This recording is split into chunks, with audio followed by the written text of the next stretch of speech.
Hi Phil, welcome back to Rule the Roost podcast. How are you? Thanks, Jack. Yeah, I'm absolutely delighted to be talking about Spurs, to be honest. Can I ask you up front? I'm just gonna chuck you straight into this ice bath. Is his goose cooked?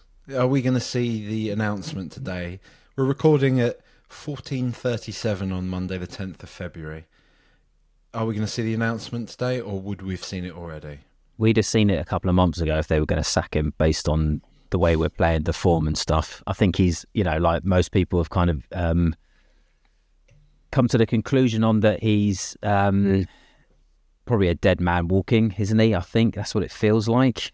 As soon as he's out of the Europa League and not, I'm not saying necessarily we do drop out of the Europa League, but I feel like that's obviously the kind of his saving grace at the moment. And to be honest, it does feel like we've kind of that's the one I imagine behind closed doors. He said to the players, "This is the one we're going to win. This is the one we can win." Obviously, getting to semi-finals great, but coming up against Liverpool, that's no mean feat. Whereas Europa League, in theory, I think is more winnable.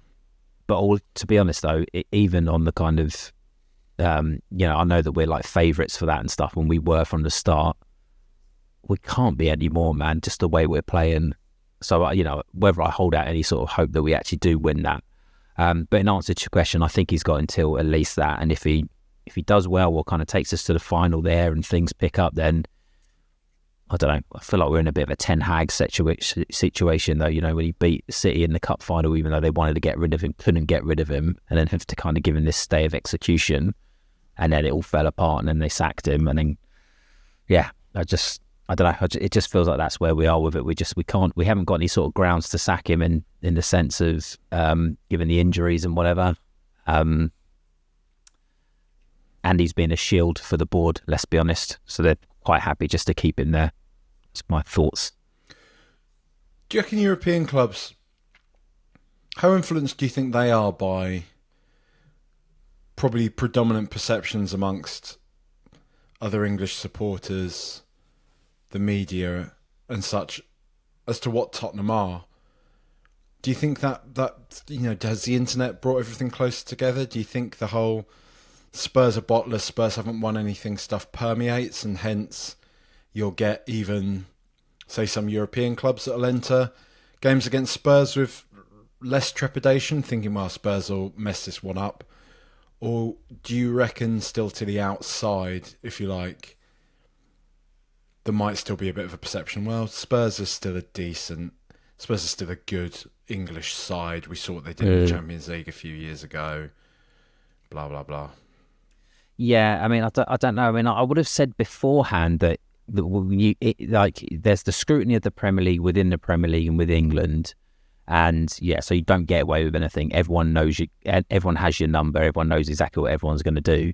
I sort of used to think that there was a bit of a, I don't know, less of a kind of scrutiny and less of a sort of unknown quantity from in Europe. But then we have that Chiellini thing when we played Juventus, and he was like, "This is a history of Tottenham." I was like, "How does he know about the history of Tottenham? Like, how was that permeated? How was he like taking a shot at us like some mug on Twitter would have done?" So yeah, I mean. Again, I mean, and with European football, and I think with English clubs in general, it feels like European clubs and European leagues give them more time to sort of prepare, where the Premier League doesn't. I think it's an often spoken thing about how the Premier League and the English Cup competitions and the schedule and all that sort of thing does not help teams trying to sort of win in Europe. So there's enough time for any team, even if they'd never heard of Tottenham Hotspur, to have a look at a few videos and kind of understand exactly what we're going to do and exactly how we're going to play. So, yeah, I don't think it helps. I think that it's fine if you've got someone like Elfsborg, they're going to come in and saying, it doesn't matter what state Tottenham Hotspur are in, it's still going to be difficult for us to beat them because of, the stature of their club. That's going to be less and less relevant now, isn't it, given we're getting into the sort of knockout stages of it. Can Spurs, if they are inclined to, as reports and stuff today seem to suggest, can Spurs sack Ange Postecoglou if they do win the Europa League? I know you alluded to Ten Hag there a minute ago. I don't know. I don't think so. To be honest, it's a no-win, isn't it? Yeah, yeah. I mean, I don't.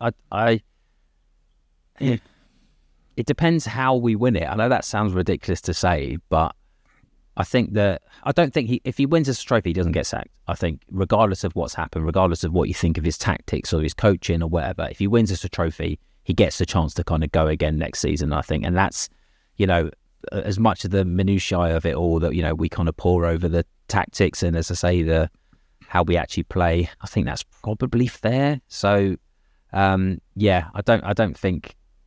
don't think there's a world where if he wins the Europa League, they sack him. He becomes our most successful manager in the last 20 odd years. Whether I think that's possible of happening, I don't think so, mate. I mean, just the way we're playing, and I feel like as much as the injuries are a thing, the way we play is so open, and so I feel like it's really missing a lot of sort of fundamental stuff. So I'd be surprised if we get deep into the Europa League and someone isn't just able to pick us off like most teams seem to be able to. Do you reckon Ange is enjoying it? Do you think Ange is enjoying being our manager? Do you think he's even looking past this season? Or do you think he might be... Because we got him on a 3-year contract initially, I want to say. I guess you don't often get managers resigning, do you? But do you think he's enjoying his time here? I don't think so, but I don't think he's not enjoying it because of the scrutiny he's getting. I think that he's like, what he obviously gets most annoyed about and most anguished about is when people say, "Oh, you've lost another game," and he's at pains to kind of point to the injury crisis that we're going through. So I think that he doesn't enjoy that aspect of it. Could I see a world where he's like, wins us a trophy and says, "Well, I've done my second season, I've won you something, I don't think I can take this team any further"? I don't know, because I mean, he's spoken a lot about the kind of, the flip side of having to play Archie Gray, having to play Lucas Berval, and he says he kind of wants to be here to kind of get the fruits of that labour. So, that suggests he is kind of seeing it as a long-term thing. But then on the flip side, I think that getting sacked will do him no favours. If he thinks the writing's on the wall and he wins or something, then he can say, "You know what, I'm going to move on now because I've put the club in a great position. I've won them something. I can go and do something else." Because I think getting sacked from Spurs, probably, he wants the Liverpool job, doesn't he? I mean, that's I think what his goal is. That's not on the horizon anytime soon because of what Slot's doing. But I think that's where he wants to see himself. And if anything's, getting sacked from Tottenham is not going to get him the Liverpool job at any point. So I think that will be in the back of his mind. So, it just depends on the internal conversations he's had about, and how the sort of players are reacting and how he feels like he's doing. So, yeah, I don't know if he walks. He doesn't seem like the sort of person to necessarily stay around. He said it often, doesn't he? He also stays for a little bit and then goes. That is a bit of an alarm bell thing, isn't it? Because you get in there, you do what you got to do, you blow teams away, and then you get out before you've been found out. Which, that might be an unfair way to see it, but that feels like, that's a bit fly by night, isn't it? So, yeah, I don't know. We'll see. I mean, it doesn't feel like he's going to be here for 5 years, but then that's very much coloured by what's going on at the moment, Do you reckon he deserves to be sacked? Do you think he deserves to be under this sort of scrutiny, or do you reckon there are mitigating enough circumstances, the injuries and such? Because as I was sort of saying in the post-match, I really just don't know where my head's at with it in a definitive way, if I'm brutally honest. It's very hard to say he deserves to be sacked because of the mitigating circumstances. I feel like that's unfair. I do definitely think that we're not actually very good at all, even with our full strength side, because we've had our full strength side earlier in the season and we weren't very good at all. The way we're kind of set up, what we do, I had this suspicion that our training isn't up to scratch. I went to the Leicester game, for instance, the first sort of game I've been to, certainly league game I've been to in a little while. So seeing it with with your own eyes, you're like, without the kind of the TV cameras dictating what bits you focus on, we're really not very well set up at all. And we saw that again sort of yesterday in the Villa game, didn't we, right? It's not a good look that he keeps having to change his central midfield, not at just every game, but mid-game as well, because he gets it wrong. Now, whether he gets it wrong because the players aren't following instructions, whatever, but it looked wrong yesterday, didn't it, from when it started, and we were better when he switched it. I don't know, those things don't fill me with confidence. Whether that means that's a sackable offence or not, is he going to improve? Does he have the coaches that he needs? That's another question that I think's popped up. Who was the coach that we let go to Birmingham? He seems to be doing well. You know, there's probably a good indicator of when our results started to drop off when he left. So, yeah, I don't know. Look, there's just too many questions to have a definitive answer, isn't it? I mean, it's really frustrating and sort of terrible to watch at the moment. But yeah, while he's still in that Europa League, it's not really a question that's going to get answered, I don't think. I sort of feel like, you know, there was all that conversation about if he gets sacked, if he loses both of these cup ties on this, you know, across this weekend period, that'll be it for him. That'll be curtains. I never really bought that, but I especially haven't bought that after the Brentford game. And the Brentford game is something of a glimmer of hope, because the thing is, you have results like that show you we can be a decent organised side. We do have good players. That Brentford aren't a two-bob outfit anymore. No. You know, going away to Brentford and winning a game there, especially in the sort of form with the sort of scrutiny on the side, is a big cojones moment, as Diego Simeone would sort of, you know, allude to. And it shows we've got that in us. I just cannot... I can't wrap my head around how wildly inconsistent this side is. Not just in results, but just in the very nature of performances. Mm. And I do get that they're tired. I do get that there's, you know, this factor to it. But there are lots of teams that are playing a lot of games, and it's a question of motivation, isn't it? Because that would explain the kind of the sporadic, we actually look good, and it looks like it works, and everyone can point to that as a kind of reason why Ange's methods do work. It's just the players not sort of implementing it properly. That's all good and well, but it does come down to the manager again to get players to implement it well. And if you're not doing that, then you're not doing your job. You know, it's a huge part of it. You're supposed to manage, you're supposed to coach, you're supposed to get the best out of your players, you're supposed to get them to deliver consistent performances. Just doing it once in a while when the mood takes you, or the game state, or the opposition is at a place where it happens to work, then, you know, great. But it's not enough, is it? It's there has to be that consistency. So it's frustrating in a way as well, because that Bradford game, when you're like, we're not going to get anything here, and you know, it goes back to your point about those two cup games, him being sacked after them. I didn't buy it either, because on paper they're very tough games. So being expected to win both of those games, or one of those games, is quite a lot. So I think it's, you know, I think if it comes down to like a points tally because you're going to get relegated, then that's when those kind of like, you've got 2 games to save your job. Doesn't matter who it's against, you need to start getting points because we need to have so many points by the end of the season. That's different. But yeah, I mean, I didn't buy that about those two. I mean, his saving grace, as I said, is that he is in the cup competitions and we want to win something. And Levy knows that he can't sack another manager who's, you know, getting to the end points of cup competitions because of what the backlash he got about Mourinho. Whether there was obviously something else going on there as well. But yeah, again, I just didn't feel like that was ever going to be a sackable thing. Because again, if it was down to like these sorts of things, like, we're not good enough this season, then we haven't been good enough for months, and he should have been gone ages ago. So yeah, I never bought that. I mean, yeah, the noises that come out of the club, right? It's all about, you know, they've got sympathy with Ange about his predicament with his injuries. And again, I feel like, you know, certainly before that Brentford result where relegation was becoming a conversation, let's put it that way, if not a reality. Now, I don't think it is. You know, I think 10 points is more than enough to kind of just coast through, right? Table, right? Surely, yeah. We'll just accidentally get enough points, you know, with what we've got. But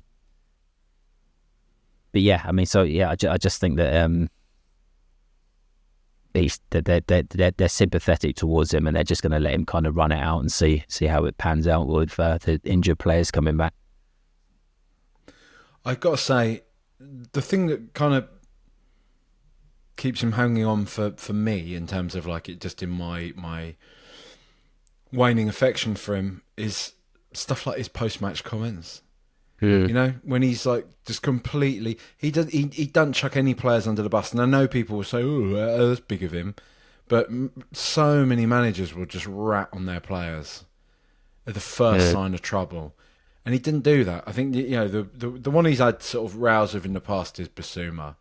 That you can't escape that though, right? That was such a public nonsense for him to get embroiled in, right? And Timo Werner, right? He's the other one. Yes, Timo Werner is the other one, and I think in a way, I think there's a bit of calculated risk in that, isn't there? Because he knows that all the fans don't really like Timo Werner as well. Yeah. I did think fair play to him after watching that, because somebody said on the stream when I was doing the stream last night, they were like, "Have you seen Ange's post-match comments?" And I was thinking, "Oh God, here we go." He's battered someone. He's lifted the lid on, on something or other. But it was all just him sticking up for the players, and I like that. How do you feel about it all? Yeah, same. I really liked it. I mean, I don't think I watched it last night. I think I just watched it this morning because, again, I kind of had enough of Spurs last night. Also watched your post-match, but I do like it. I mean, again, I get really frustrated with Ange and kind of how his approach and all that sort of thing. But then when you see something like that, you're like, he's spot on with it, and I got a lot of time for that to stressing the point where. And calling out the poor analysis of it all as well, right? To not, I know it gets boring for that to be the media narrative about injuries and stuff, but it's still relevant. It's worth repeating, and I think he's trying to galvanise them, isn't he? Because they're obviously just getting beaten so often that it must just be the worst thing you can do. It's bad to lose because you're going to be upset about it. But then if you get upset so much, you become numb about it. That's terminal, isn't it, for a football team? So I think what he's trying to do is kind of galvanise and sort of show the players that what they're doing, as much as they're not getting results, it's worth something. And I think that's sort of important for future perspectives, because some of these players must hate the fact that they've signed for Spurs, to be honest. Well, the camera kept cutting to Tell yesterday, and he looked. It looked like he was livid already, man. He looked like he was like completely done with it, which is sort of a shame if it is true. I mean, I doubt it is, but it's just that winner mentality. I think it stands out because we've missed someone being upset or sort of angry. They're all upset and hanging their heads when the pass doesn't come their way, but they don't call each other out. There's not enough sort of like inter-team sort of responsibility. And that's why you got to get players like that. And same with Jed Spence. What he said. What did he say after the Liverpool game? It wasn't, we know that's not enough. He was like, not enough fight, not good enough, which is calling out the rest of your teammates. Yeah. And you might think, oh, that's a bit of an attitude thing. But that's the exact attitude that we've been missing for decades, right? So we need that. We need more players to be like, that this level isn't good enough. This level of this application or this effort is not good enough, because it isn't good enough. And the more players that are kind of calling it out and getting their teammates to kind of step up, then that's a positive for me. What have you made of? Because this was sort of talk about two of the bright lights from yesterday, because that was Tell was very good, but also Kevin Danso, who I've been pretty encouraged by since it's a very small amount of games we've gotten to watch him play in, but he seems like somebody particularly built for not only this system but Premier League football as well. Fingers crossed, is actually maybe a bit of a gem of a buy. Looks like it. Yeah, it looks like he's got all the sort of the aptitude of it all, right? I mean, he's good with the ball. He's good in the air. He's he sort of reads the game well. And again, I think it's one of these things where he's probably just a decent defender. I don't know if he's like a world-class defender, but it just shows you how sort of weird the rest of our team are when you've got a player who comes in and just kind of does the kind of normal thing, just doesn't sort of overcomplicate it, follows the instructions, passes forward to a teammate as well, which is something Dragusin just had the inability to do, no matter if it's a short or long pass. And I just like, he's really quick, isn't he? He's really covers the ground a lot, which is again something that we really kind of need, given the way we play. Even though I think our high line hasn't been as high, but still there's still a lot of ground to cover. But yeah, really encouraged with him. The fact that he's conceded 6 goals over 2 games is a bit of a weird stat, but yeah, and feels a bit sort of puerile to kind of say, oh, he looks good. But again, none of those are sort of his problem, and I think that he's just really encouraging. So clutching at straws maybe, but still. At the moment, no, you worried not about really. Kinski, or do you think he's just a young player? Not really. I mean, he's a really young keeper, and he's a particular type of keeper, and he's going to have raw elements to him, and he's not going to get the time on the ball he might have got at the Czech League. Not that I've watched it. Maybe their whole Czech League thing is that attackers press the keeper with the ball at his feet. I don't think that's a problem. I think this is just teething problems that you have to get through when you've bought a talent that you think is going to reach a super heights. We haven't literally bought prime Petr Cech. We bought the potential to be Petr Cech, and using that as a Czech reference. But yeah, so I'm happy enough with him. Yeah, he spilled one yesterday. Definitely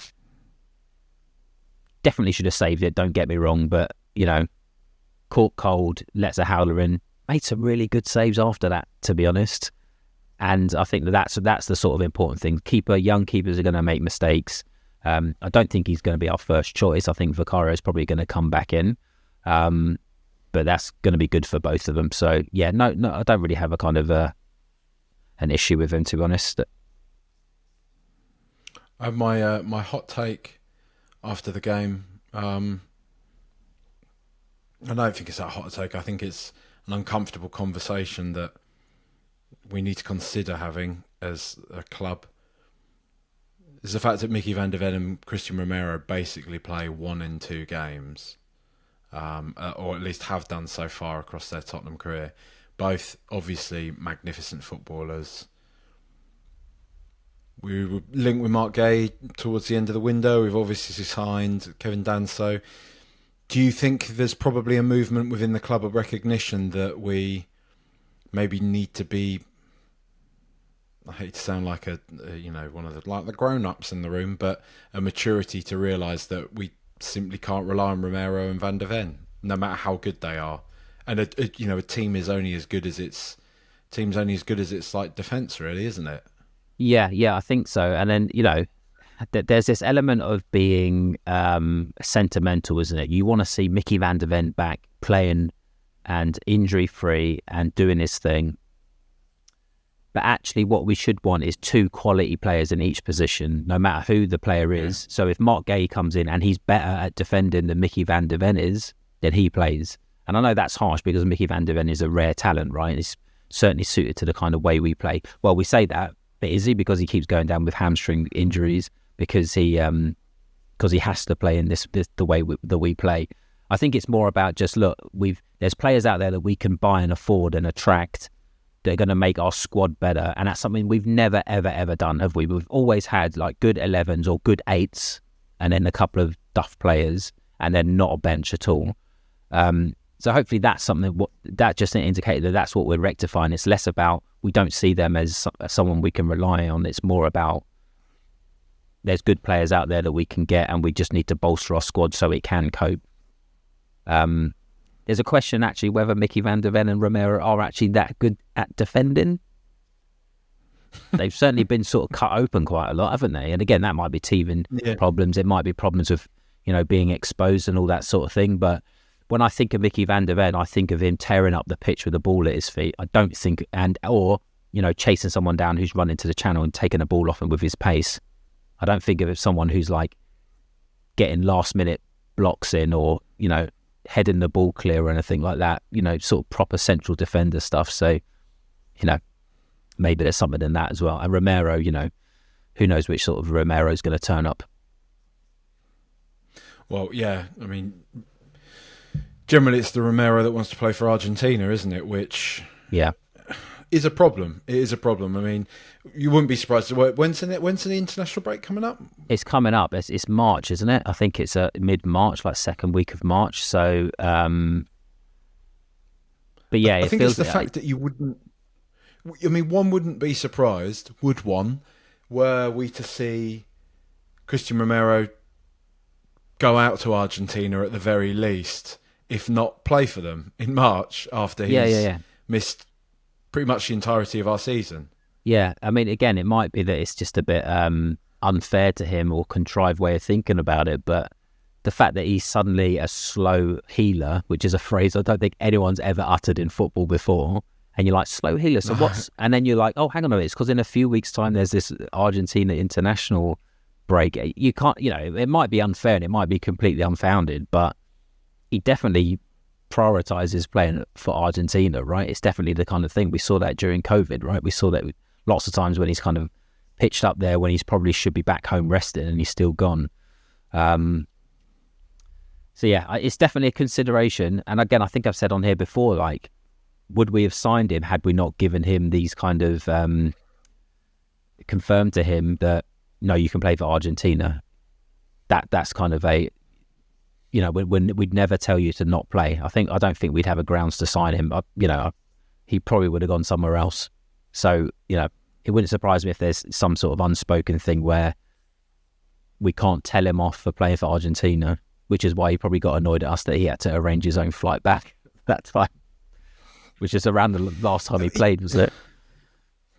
The thing about Spurs is it just feels like we're walking up a mountain, but the mountain is like a travelator. Remember on Gladiator, Yeah. like the conveyor belt going backwards down on us all the time, because it just feels like we can never get a proper foothold in anything.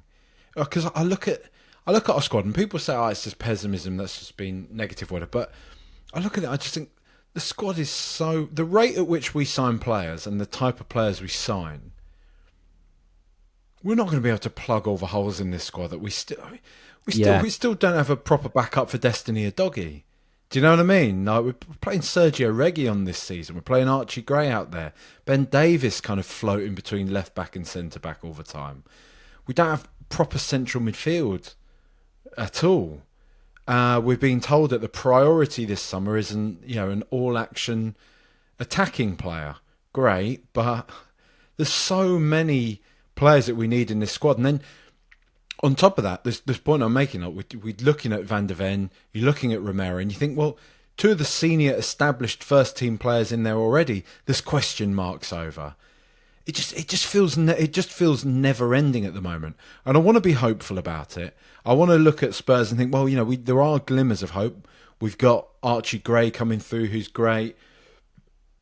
Once we got Dom Solanke back, hopefully he will look more of a threat when we're attacking and everything. I think that one of the recurring themes that we saw from Liverpool and the Villa game is that we just looked a bit blunt up front. I think Tell was trying his best in the Aston Villa game, but 19 years old, first, it's his full debut. Can't expect too much from him. Mikey Moore, 17 years old, and I think the more exposure we get into Mikey Moore, we're probably seeing he's got a way to go. And again, anybody listening or watching this, don't take that as me digging out. I understand he's 17 years old, but that's the point. He is a kid, a very talented one, but you can see really when he's up against it, he's not of the. I don't think he's of the required level. I think that's fair to say. No. I also think that a Bergvall, and I know that's not a popular opinion, but I don't think he's there yet. And so I cannot get a grasp on where Spurs are at. How good or not we're literally sat, 14th in the Premier League right now out of the domestic cup competition. So you could say, well, there's a metric for where Spurs are at. But you know what I'm saying in the wider thematic and I guess actual sense. What are Spurs? How good are we? How good or bad is Ange Postecoglou? How good or bad are many of these players? And I've never felt this much a purgatorial limbo type sense of where Spurs are at since post AVB Sherwood sort of time. It feels very much like that again, where you're just like, God, there's so much work to be done here. We just feel a million miles off it. Yeah, and that all comes down to Levy, doesn't it? Levy's approach is to play lip service to us, to shareholders, to whoever, and just kind of, I don't know, just not ever do enough. That's why our squad is always, as I said before, 8 players, not 11 players, or we're never quite sort of getting there. We're always we the wastage of the players, or the kind of the good players that we have, is a quicker rate than the players that we sign. Right, so we're always kind of missing something. I've kind of had this thought in my mind about how to kind of explain how I feel about Tottenham, and to use kind of like a semi-football analogy on it. Like the old Wembley, right?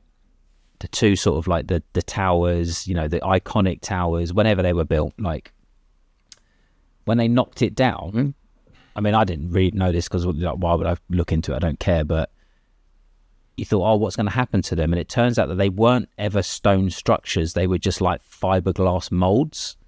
So you go inside them and it's just like, it's nothing. It's a facade. It's basically what Tottenham feels like, isn't it? There's just never enough. It's always lip service about, oh, look, we signed you Matthias Tell, we signed you Kevin Danso. Yeah, great. Why didn't you pull out all the stops to get them on the 1st of January when we needed them, when you just let this season rot and did enough on transfer deadline day just to kind of pat us on the head and kind of say, avoid the criticism of not having backed Ange. It just feels like we're just kind of being left to kind of rot a bit, and we've just been asset stripped. We all, and this is why it's so exhausting, because we can sit here and we can talk about, should Ange play a different system? Should Bentancur not be able to play better as a lone 6, or does he have too much to cover? Is so-and-so tired? Are we going to get better? Do we need Mark Gate? It's all kind of irrelevant when we've got Daniel Levy just fiddling the football sides of this club. And this is another thing that we need to start pushing back on, sort of, and it really kind of winds me up whenever I kind of hear about it. It's always caveated, and it was caveated a lot during the January transfer window when we were being discussed in the media. It's always like, we all know Tottenham are a well-run club. We're not a well-run club. No. If we're a well-run club, we win stuff. We're a badly run club as part of a well-run business. And that's why we got to get away from, he's done wonders for this club. He hasn't done wonders for us, because we haven't won anything. He's used the football club as a vehicle to inflate the value of his product, which is the Tottenham Hotspur PLC and all of the bells and whistles that go with it, and none of it is to do with what's good on the pitch or not.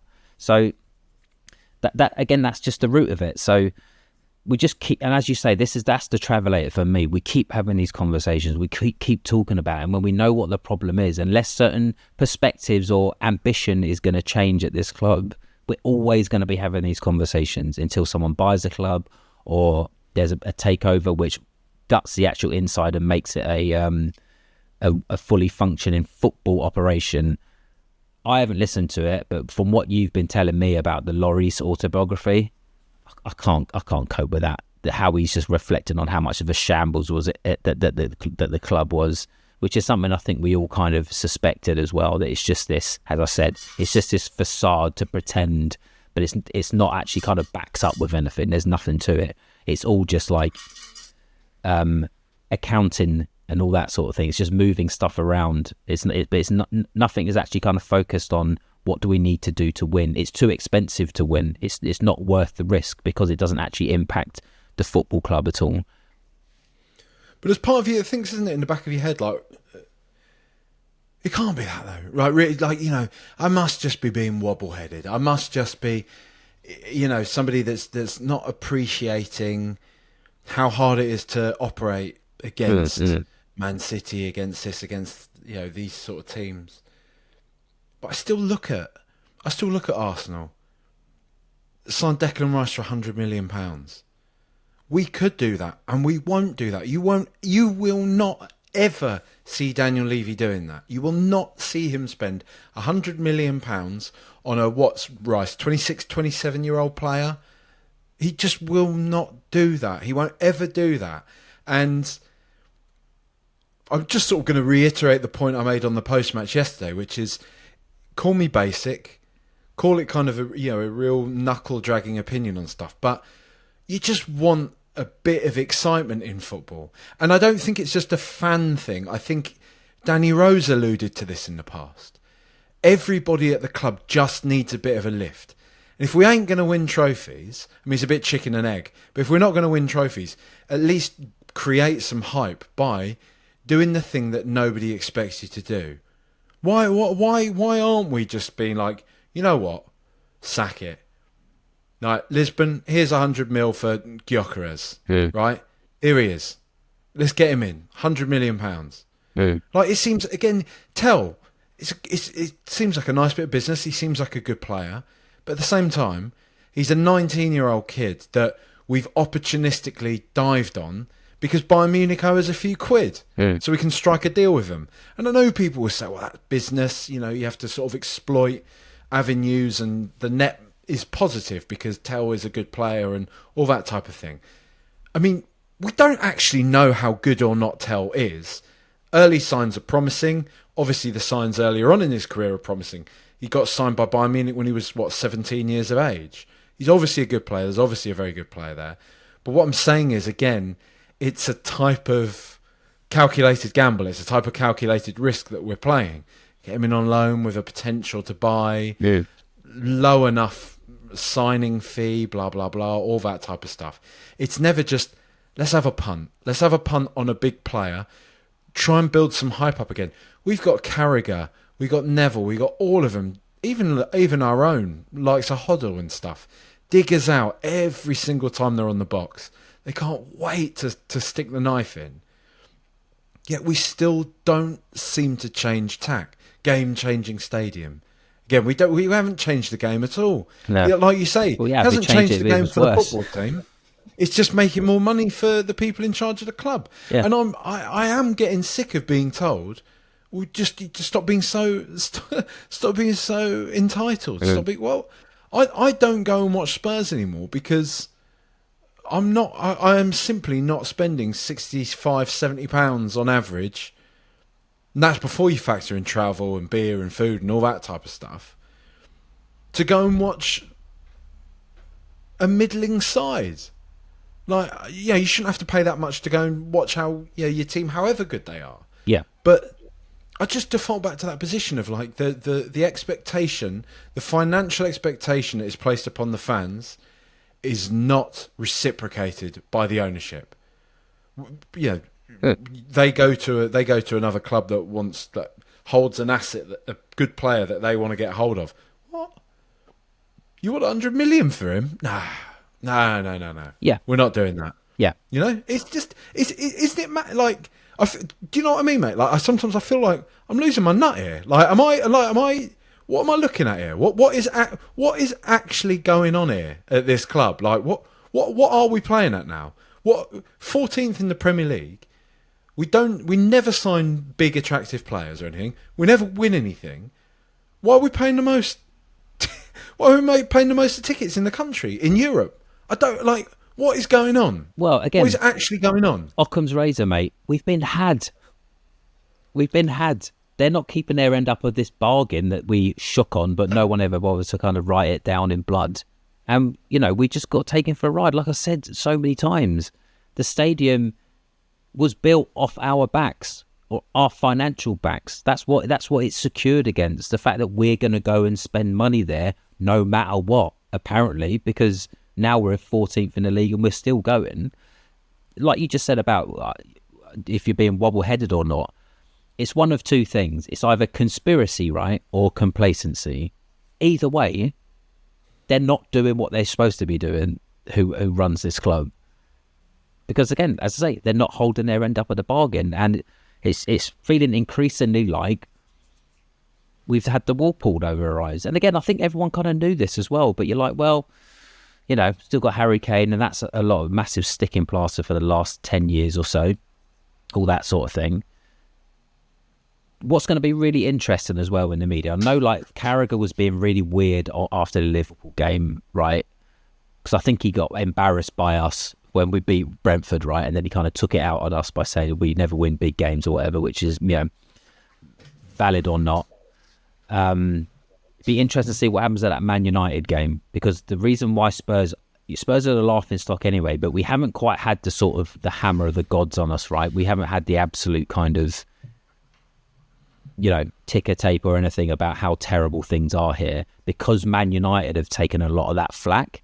If they beat us, we become the sole joke because they have turned a corner, because they've beaten us, and they're doing well. And it's going to be full on Tottenham. It's going to be full on Ange Postecoglou's shoulders, and we have to make sure that it's the finger is being pointed in the right place, which is why it was great when you were on 5 Live and you kind of pointed them to the fact that we haven't won any trophies since Enoch taken over. We did used to win trophies. That's an undeniable fact. We didn't used to win them every season, but we won our fair share of them, and now we don't. And but yet there's this now apparently £7 billion asset in the place of the thing that used to bring us joy. It's a scam. It's a scam. I don't say we fell for it. We didn't have a choice, did we? It was kind of taken out of our hands. We couldn't decide who took over our club. We couldn't decide if they moved the stadium or not, or rebuilt a stadium, or knocked down White Hart Lane. We could have protested, but yeah, right. Well, what would that have done? It wouldn't have stood in front of progress. And I think most of us could have seen that. Yes, fine. A new stadium would bring progress, because that's how football works. You need the money. You need people in seats. You need to, to compete. And suddenly, however many years, 5 years or so after that stadium is built, pretty much, the club is in the fucking toilet, mate. Look at the state of us. We're talking about relegation, and all right, fine, relegation. You have no responsibility, or you shouldn't have any expectation. You can just take things for granted just because you pay the money. But if your club's being run this badly, and they've literally taken their eye off the ball and focused on other things and made terrible decisions about who they've got in to run the football side of things, complacency, and it's that, there's been a lot of talk about, kind of anti-Levy sentiment, and the kind of the protests and things that never quite get off the ground. I'm all for it, because what else do we have? Literally, what else do we have? And again, if this just carries on into like next season or beyond, we can't go into another relegation battle next season, can we? I mean, we can. To quote Mick McCarthy, but you almost feel like, does the rot stop here? Does what we've seen this season so far? We can't just assume that it's going to get better, right? We can't just assume that this is all Ange Postecoglou, because that's what we do. Ultimately, the thing is, we've arrived at that point with Ange Postecoglou where you decide, do you think it's his fault or not? Because I don't think there's enough evidence either way to suggest what's correct. And you bin him off, because we've been in decline. We've been in a gradual state of decline now. But you bin him off. What's to say it gets any better next year? We bring in Areola in summer. He leaves Bournemouth behind, comes to Tottenham, and we just continue to get worse and worse and worse. Like it feels like, and this is the thing. This is the sort of like the pig-headedness and the bullishness of the ownership of this club is, we'll be fine because we're Tottenham. But they still don't seem to grasp the fact that people don't give a fuck if we're Tottenham or not. If anything, that's added incentive to get one over us. Definitely. And I think we all sort of speculated about how much Kane and Son, the partnership, if you like, had papered over the cracks.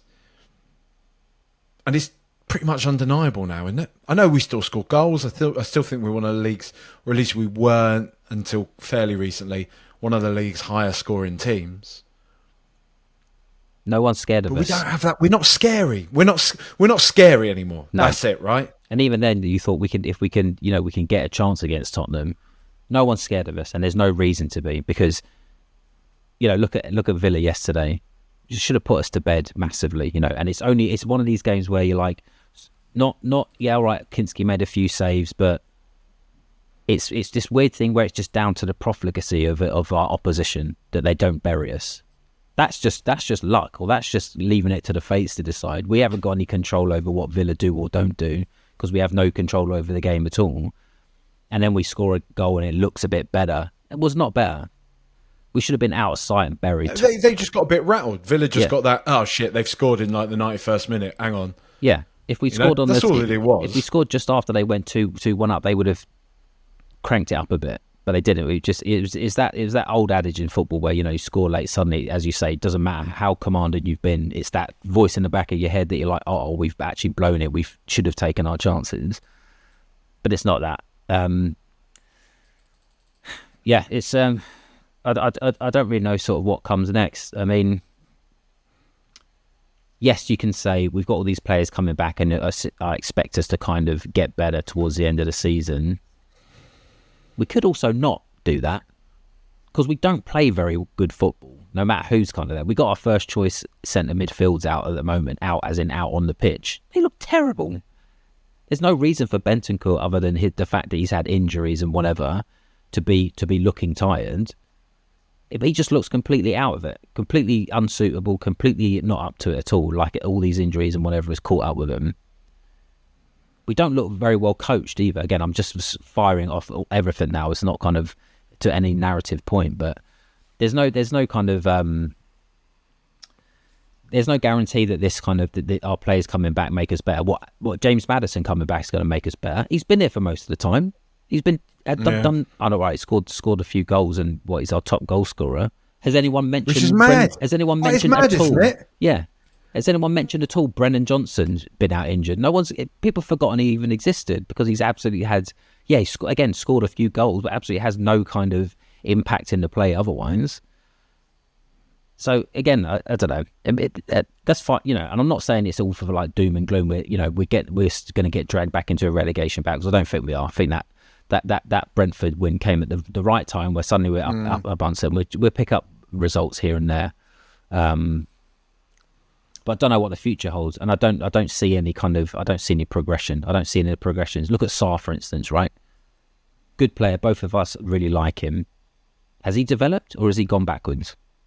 Yeah, that's another thing. We're signing all these young players. What are we doing to develop? What's our plan to develop them? Just play them? There's got to be more to it than that. Like Mikey Moore, 17 years old, we chuck him out of position. Yeah, away in an FA Cup game at Aston Villa. I mean, what good's that doing him? Taking him off at half time. Yeah. Like, just bad decisions. Bad decisions on the football side everywhere, both in terms of who runs it, who manages it, and who actually kicks the balls. Just bad decisions, bad mentality. And that does come from the top, right? We talked about this before, Amanda Staveley talking about how when Newcastle lost the Carabao Cup final, I think it was to Man United, I think? I feel like it was a couple of seasons ago. Yeah, United. And I think she came out. Maybe she came out then, or when she came out when she bought into the club, or fronted the bid or whatever. And she said, "I want Newcastle to win the Champions League," and everyone was like, "That's ridiculous." But at least we've got an ambition. What's our ambition at Tottenham? Compete for what? Change for Tottenham. You were talking about protests. Change for Tottenham have a big protest planned for the Man United game. I'll read out what we've got coming on the flyer. So, protest date February 16th. The statement is, "This is about passion, pride, and protecting our club from greed-driven failure. ENIC has profited immensely from Tottenham Hotspur while neglecting their responsibility as true custodians of our great club. Let's show unwavering support for the team and unshakable determination for a better future for Tottenham Hotspur." So the first part of this protest as planned is a march to the stadium. They want everyone to meet at 2:45 p.m. At the crossroads of Lordship Lane and the High Road. The march from the meeting point to outside the West Stands. We ask all fans to unite for a peaceful march against the board and highlight our dissatisfaction with the club's current direction in footballing matters. We urge all fans to be respectful throughout the match and understand that families with children and those with disabilities may attend. This includes aggressive behaviour of any nature. No abusive chanting. We encourage all fans to bring their own flags and banners and create a party atmosphere. A party protest. And then say in a stadium protest, once the match ends, the stadium protest begins. So there's a meeting point, entrance 253 in the South Stand concourse. Make your voices heard on the concourse. 3:45 p.m. So that's pre-game in the stadium. Then after the game, applaud the players as they leave the pitch, show them our appreciation. Then a sit-in protest. Once the players have left the pitch, remain in the stadium and gather in the South Stand lower for a sit-in protest. From there, we will make it clear to the board, who will hear us from their luxury lounge, that enough is enough. Yeah, I mean, good that people are getting mobilised. Good that people are, having their voices be heard and striving for change for Tottenham. What do you think? Like, what do you make of it all? I mean, I think it's great, and I don't want to poo-poo it. I get to this point with this where I'm like, but ENIC own the club, and do you think protests like this do make the board uncomfortable? Does it look bad for the club? Does it look bad for the shareholders? Does it make other members of the board say to somebody like Daniel Levy, you know what, mate, we don't need this noise. It's time for you to step aside now. We need to put someone else where you are. It does the latter. That's the thing. That's the lever we're trying to pull, right? With all this sort of stuff. The other thing is, don't buy a beer in the stadium. Yeah. That feels like you're cutting off your nose to spite your face, because if our revenue drops, then we're going to be, there'll be excuses as to why we can't sign players in the future. But we're not signing the players anyway, so that has to be the kind of that's where it hurts them. It's all good and well going to the game and protesting in it, but there has to be a distinct drop in revenue for that, as you said about the shareholders being to Levy. Well, hang on a minute, your numbers are down this month. Why? That's the pressure. That's where the pressure's got to come from. So yeah, but you say ENIC aren't going to sell the club. That's the case with every protest, right? Every protest has ever been, unless you're marching to the, to a place to kind of remove someone from jail who's been, unfairly arrested or whatever. It's about a statement, and that carries weight to it, I think. And again, the Man United game is a great game for it, because, as I said, that's going to be suddenly, if Spurs lost that, and I'm not saying I want Spurs to lose it just because it would probably work better optically in terms of the protests and stuff, but Spurs and Man United are the joke clubs at the moment. Remember, we had this with the Ole Gunnar Solskjaer and Nuno sack race derby or whatever it was, and we lost it and sacked Nuno and got Conte, which at the time seemed like a great thing. But again, it brings it into focus, and that's what the kind of discussions are going to be, and that's what will be reported, and that's what will be talked about, and that's what will impact the share price, and that's what will impact investors, and that's what will impact sponsors and all this sort of thing. And that's the only thing we can do. So we have to do it. Do you think we are at a... Because this is the other thing I'm thinking. Do I need to give my head a wobble? Are we actually at this critical point in our club's history? Is it as doom and gloom? Is it as... is it as fucked as everybody seems to think it is? Or is it quite simply that Spurs have assigned the first project manager in a long time? Yeah. We're doing we're uprooting a lot of old players. We're bringing in a lot of young players. That's been compounded by a hell of a lot of injuries and everything. Is it just going to be the case that next year Spurs might actually be quite good, and we will be saying, oh, you know what, actually, ENIC did spend 40 mil on Archie Gray, and they did spend 60 mil on Dom Solanke, and they did drop whatever it is, 30, 40 mil on Odegaard, who's now absolutely killing it, and they did drop all that money on Burval, and they did drop money on Danso and Van der Ven and Vicario, and it's actually all starting to look quite good now. I mean, is there a world where that happens, or are we doomed to repeat this kind of cycle? Because this is the problem, isn't it? This is the thing. This is where I'm perpetually kept as a Spurs fan. As in, like, is the problem me? Is this just my warped. The expectations warped by Maurizio Pochettino and Harry Kane and Son Heung-min and Christian Eriksen and Dele Alli and all those other fantastic, incredible players we had during that time.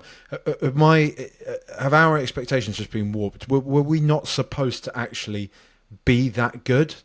Like, were we never actually supposed to be as good as we were? And now the toothpaste's out the tube, and anything that is less than Spurs consistently finishing in the top four and having title races just seems like an abject failure, when in reality,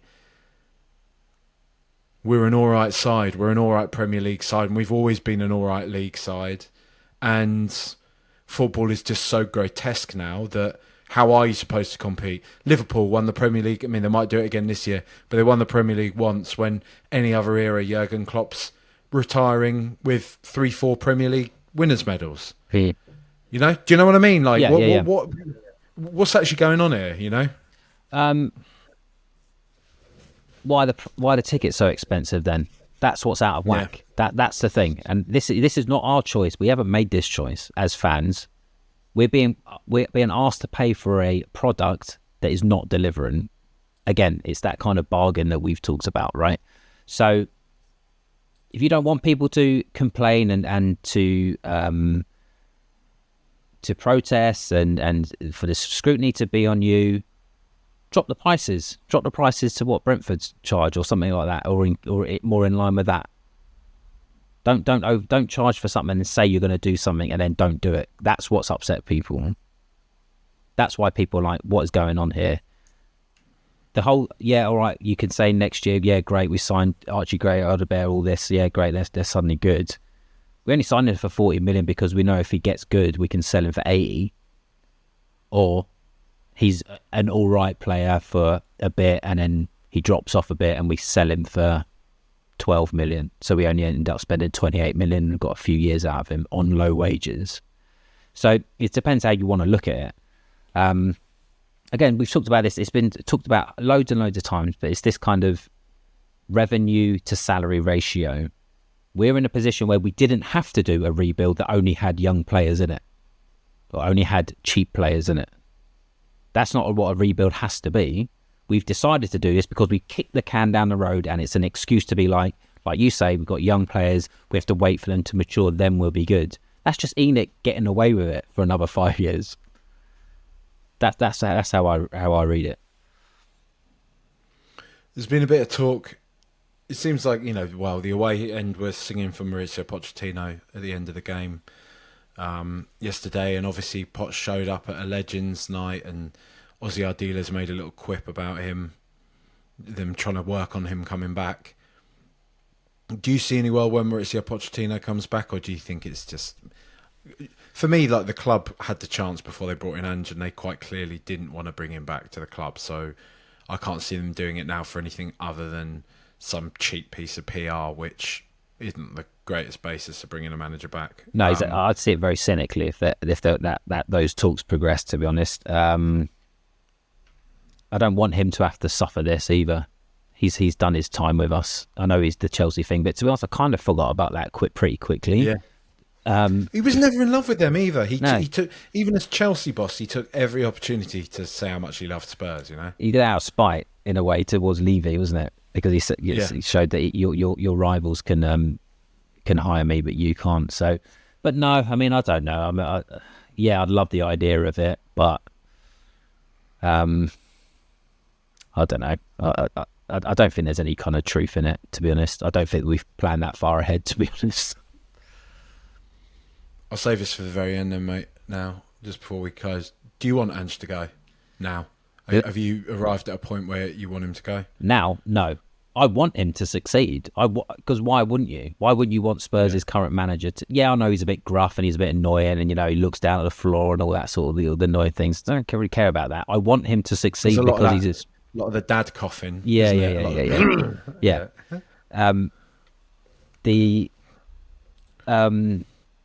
I don't want him to be sacked because I want him to be a success. Do I think he'll be sacked? No.